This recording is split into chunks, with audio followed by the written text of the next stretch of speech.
Então, irmãos e irmãs, uma boa tarde. Estamos chegando ao dia 1º de novembro, festa de Todos os Santos, e a liturgia vai nos orientar nesse caminho, meditando o Evangelho do Sermão da Montanha, que é tomado de Mateus 5, 1 a 12. Celebrar Todos os Santos é motivo de alegria e de grande esperança, porque da comunhão, da solidariedade que os santos promoveram neste mundo e que continuam promovendo. As bem-aventuranças são um programa de vida. Por 9 vezes Jesus repete o termo bem-aventurados. Bem-aventurados quer dizer felizes, felizes vós. Se alguém quer ser feliz, já sabe o caminho. E nas bem-aventuranças nós temos o coração do Evangelho de Mateus. As bem-aventuranças são a obra-prima de Mateus, tanto do ponto de vista teológico como do ponto de vista literário. E vemos no início desta exortação de Jesus que, vendo as multidões, Jesus não se afastou, não fugiu, mas Jesus subiu para o monte, porque quer levá-los para a proximidade do Deus, para cima do monte, isto, oros. E com esse monte, com um artigo determinado, que significa este paralelo com o texto de Mateus, o monte. É um monte que faz referência a Moisés, na aliança antiga, o monte Sinai. Na Bíblia, o monte vai ser símbolo sempre do monte Sinai. Sentou-se, atitude do mestre que ensina seus discípulos, os discípulos se aproximam, e ele se pôs a falar e os ensinava. O ensinamento de Jesus nos tira, porém, o fôlego. Ele vai contra a corrente das ideias de felicidade que se espalham e que vão entrando na vida cotidiana, na sociedade, na família, na igreja, em todo lugar. Como dizer que felizes os pobres, os aflitos, os mansos? Deve-se dizer logo, as bem-aventuranças não consistem nessa condição negativa descrita, os pobres, os aflitos, os mansos, mas na promessa correspondente a esta situação negativa que os fará superar essa situação. Então, a proposta das bem-aventuranças podem até nos fascinar num primeiro momento, e todos que têm bom coração. Mas quando olhamos o mundo, a agressividade, violência, ódio, intolerância, ideologias de guerra, de racismo, de machismo, etc., percebemos que não é fácil compreender como podem ser verdadeiras essas propostas de Jesus, bem-aventurados, felizes. O Evangelho, porém, é sempre boa notícia, uma boa nova. As bem-aventuranças são boa notícia, mas como? Olhemos, portanto, o texto atentamente. Mateus faz um trabalho minucioso, tanto do ponto de vista teológico como do ponto de vista literário. Ele apresenta 8 bem-aventuranças. O número 8 ele é muito significativo no Novo Testamento. O número 8 lembra, biblicamente, o dia da ressurreição, porque Jesus ressuscitou no primeiro dia da semana, o dia depois do sábado. O sábado é o 7º, 7 mais 1, 8, é o dia da ressurreição. É o dia no qual a morte, a vida não é mais interrompida pela morte. O batismo, também, que é a passagem da morte para a vida, nós vamos encontrar na própria arquitetura dos batistérios sempre a forma octogonal, para nos lembrar sempre a ressurreição. 8 lados, 8 dias, o dia da ressurreição, 8 bem-aventuranças. Também, cuidadosamente, se pegarmos da primeira à oitava bem-aventurança, contarmos no texto grego o número de palavras, vamos encontrar 72 palavras. Também aqui temos um paralelo imediato com Gênesis 10, onde são enumerados 72 povos pagãos. Podemos perceber então que no Sinai, os mandamentos dados a Moisés são para o povo de Israel. No Monte das Bem-aventuranças, os ensinamentos são para todos os povos. Aqui, nas Bem-aventuranças, nós temos a lei para toda a humanidade. A primeira bem-aventurança é a que pode conter, segundo muitos exegetas, todas as outras. Esse Makarioi, bem-aventurado, feliz, felicidade tão grande que parecia inatingível neste mundo. Segundo muitos exegetas, a primeira bem-aventurança nos remete exatamente para a vida em Deus, como dos deuses. Bem-aventurado expressa uma condição de felicidade dos deuses, que gozavam de benesses não concedidas aos seres humanos. Expressam um desejo grande, tão bom que parece inacessível, impossível, o máximo da felicidade. As bem-aventuranças, não esqueçamos, são sempre boa notícia, são evangelho. Boa notícia estamos sempre esperando, queremos a felicidade. E aí vemos então a primeira bem-aventurança, bem-aventurados os pobres em espíritos, oi tohoi to pneumati. Esse to pneumati nos apresenta um dativo singular, que nós traduzimos como uma preposição, porque se trata do objeto indireto. To pneumati, dativo singular neutro, a quem é endereçado essa pobreza, em espírito. Pode ser traduzido de 3 modos, esse dativo. Pode ser traduzido pela preposição de, pela preposição em e pela preposição por. Primeira possibilidade, seguindo aqui os ensinamentos de Alberto Maggi. Pobres de espírito seriam os pobres de inteligência, carentes de espírito, cretinos. Não é possível que Jesus proclame a felicidade como estupidez. Descartada a primeira possibilidade. Segunda possibilidade, pobres em espírito. Seriam aqueles que possuem bens, mas são desapegados. Muito frequente essa interpretação na igreja, na história da igreja e atualmente. Trata-se de um rico que, por ser desapegado, é capaz de dar esmola, de ajudar os outros. Tem uma vida de santidade. A bem-aventurança, ela consistia no desapego dos bens materiais. Mas Jesus não pediu desapego dos bens materiais ao jovem rico.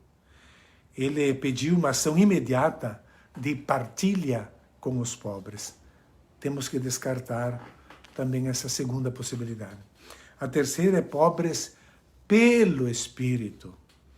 Não só são aqueles produzidos pela sociedade, pela desgraça, ou até produzidos pela preguiça ou pela incapacidade, mas são aqueles que, livremente, pela ação do Espírito, como fruto da ação do Espírito, pela força interior do Espírito, escolhem essa condição. É a pobreza que o Espírito Santo possibilita viver. Capacidade, portanto, de diminuir o teor da nossa vida de baixar um pouco o nível de consumo, etc., da nossa vida, para poder elevar um pouco, para poder subir um pouco o nível daqueles que o têm demasiadamente baixo. São os que aceitam partilhar generosamente o que possuem. Essa condição, que parece tão extrema, mas de fato não é, se observarmos como ela é até natural dentro da família, na relação dos pais que amam e constroem e se esforçam e dão para os filhos. Esse é um exemplo. Então, para esses pobres pelo Espírito, é que Jesus promete, com o verbo no presente, que deles é o reino dos céus. Não promete algo para o futuro, mas para agora. Reino dos céus. No passado, essa expressão também, ela criou confusão, porque reino dos céus seria o reino nos céus, um reino que receberíamos só depois. E por isso que dizia, bem-aventurados os pobres agora, porque depois terão o reino dos céus. Essa expressão, ela causou confusão. Os pobres aqui, reino dos céus, portanto, não se referem ao reino no além, mas já aqui neste mundo. Os pobres são bem-aventurados porque têm já aqui, segundo a expressão de Mateus, o reino de Deus. Já possuem o reino de Deus. Jesus já tinha anunciado tantas vezes a necessidade da conversão, porque estava próximo o reino de Deus, aqui, nessa terra, com o acolhimento dessa bem-aventurança de ser pobres pelo Espírito Santo. O reino de Deus torna-se para estas pessoas uma realidade presente. O que significa reino dos céus? É o reino onde Deus governa os seus. Já é desses o reino dos céus. E o reino, Deus, ele governa os seus não proclamando leis externas ao ser humano, mas comunicando ao ser humano a sua própria capacidade de amar. A capacidade de Deus de amar é dada a esses que são pobres pelo Espírito. Além dessa possibilidade gramatical, nós podemos ler nesse dativo, pelo Espírito, a fórmula que se encontra também nos textos, em vários textos de Qumran, o Anauê Ruah, cujo significado fundamental é este de humildade e confiante submissão a Deus, contraposta à arrogância e à prepotência de quantos têm um coração fechado e endurecido. Portanto, meus irmãos, os que acolhem esta bem-aventurança são felizes já agora, porque permitem a Deus manifestar-se como Pai nas suas existências. A resposta de Deus é infalível. Os aflitos, os que choram, também podemos traduzir,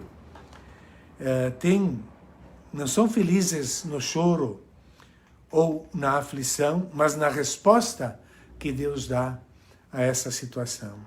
A resposta é que é a consolação e que os torna, portanto, felizes ou bem-aventurados. Os aflitos, os que choram, é tomado do Isaías 61, dessa aflição onde os poderosos são cruelmente esmagados, os poderosos esmagam cruelmente os pobres. É a prepotência dos poderosos. E estes serão consolados. Aqui Mateus não usa a palavra confortados por um apoio moral, por uma palavra de ânimo, mas consolados, como que arrancados, se a comunidade estiver presente naquela situação de choro. Serão consolados, tirados dessa situação. A próxima bem-aventurança, os mansos, e a promessa, a consolação, possuirão a terra. É um pouco estranha. O que significa essa mansidão? O que significa essa terra? Isso nos remete a quando o povo entrou na terra prometida. As terras foram divididas pelas tribos, pelos clãs, e nas clãs para as famílias. Cada um recebeu a sua parte, e bens inalienáveis. Então, por isso, aos mansos, lhes herdarão a terra, porque é aquilo que lhes falta, a terra lhes falta. E porque, com o tempo, os mais hábeis foram acumulando todas as terras, e os outros ficaram sem nada. Os mansos ficaram sem nada. São esses assalariados, diaristas, que Jesus vai narrando nas suas parábolas. São os deserdados que perderam tudo. Estes herdarão a terra. E claro, se pegarmos os aflitos e os mansos, a terceira bem-aventurança é para aqueles que fazem um trabalho para solucionar o sofrimento dos aflitos, dos que choram e dos mansos. São aqueles que têm fome e sede de justiça. É a síntese das duas anteriores, é ter fome e sede de justiça. Porque os aflitos, pela sua opressão, os mansos, por não possuírem mais nada, eles têm fome e sede de justiça, serão saciados. Esses que têm fome e sede de justiça realizarão, por meio da sua luta, a conquista que é necessária para a sua consolação. Aquilo que buscam os que choram e os que não possuem, os que não têm terra ou sem terra. A próxima bem-aventurança, misericordiosos encontrarão misericórdia. Devemos esclarecer, seguindo sempre Alberto Maggi, que misericórdia aqui, misericordiosos aqui, não significa um sentimento, mas é uma atitude de quem ajuda, de quem sempre ajuda, de quem sempre está disponível, daquelas pessoas que nós sabemos que sempre podemos contar. Essa disponibilidade é que caracteriza essa pessoa como misericordiosa. A torna reconhecível por esta qualidade, pela sua atitude constante de misericórdia. Estes serão abundantemente ajudados, encontrarão abundantemente misericórdia na sua vida. Encontrarão misericórdia. Puros de coração, verão a Deus. Que Jesus toma do Salmo 24, condição para poder ver Deus, para entrar no templo, é ter coração puro. O coração para o hebreu não é o lugar simplesmente dos sentimentos, mas das decisões. E um coração unido, não dividido, não rompido, não corrompido, é garantia.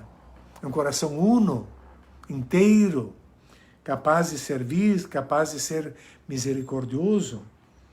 É um coração que garante a presença permanente de Deus, a visão permanente de Deus. São capazes de ver Deus atuando na sua vida. Esta visão, verão a Deus, estarão sempre percebendo a existência de Deus. Temos também agora os promotores da paz. Os promotores da paz, simplesmente, eles representam, que resume, então, os puros de coração, e os misericordiosos são os que promovem a paz.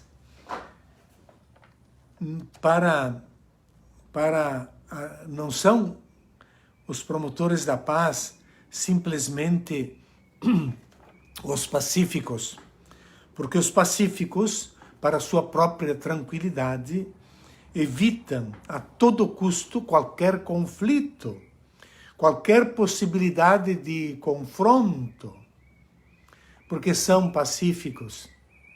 Não se trata disso. O termo eirenopoioi. Eirenopoioi é os fazedores da paz, os construtores da paz, os promotores da paz. E estes, eirenopoioi, eles são promotores da paz. A paz, termo hebraico, que significa tudo o que concorre para o bem e para a felicidade da pessoa. São os que, para a paz dos outros, porque constroem a paz, para a paz dos outros, eles são capazes de perder a própria. Porque se tu te colocas no lado dos oprimidos, os opressores te esmagarão, tu perderás a paz. Estes serão chamados filhos de Deus. Não só por uma questão de filiação divina herdada, mas por semelhança. Porque quem constrói a paz, os que constroem a paz são parecidos com Deus. São os que trabalham como Deus. E a última, a oitava, os perseguidos por causa da justiça. A oitava e a quarta, sede e fome por causa da justiça, perseguidos por causa da justiça, porque deles é o reino dos céus, aqui também no presente, como na primeira bem-aventurança. Então, se formos fiéis a esse programa, não devemos esperar aplausos de ninguém, mas, nem mesmo dentro da igreja, mas podemos esperar a perseguição, porque assim aconteceu com todos os profetas. Mas Deus estará do seu lado. A nona vez que vem o termo bem-aventurados é uma síntese de tudo, pois aqui também há uma mudança de pessoa, não mais se fala em terceira pessoa, né, os promotores da paz, os perseguidos, mas se passa para a segunda pessoa plural, e para vós, passa para, então, quando vos insultarem, vos perseguirem e mentirem contra vós por causa de mim. As bem-aventuranças, portanto, elas não comportam aplauso, mas desprezo. Alegrai-vos, exultai, porque a recompensa será para vós. É a vida de santidade, é a vida de doação. Ser pobres pelo Espírito, trabalhar pela paz. Que possamos, nós também, em alguma medida, ao menos tentar pôr em prática essas bem-aventuranças para sermos realmente felizes pela presença de Deus em nossa vida. Um bom domingo a todos.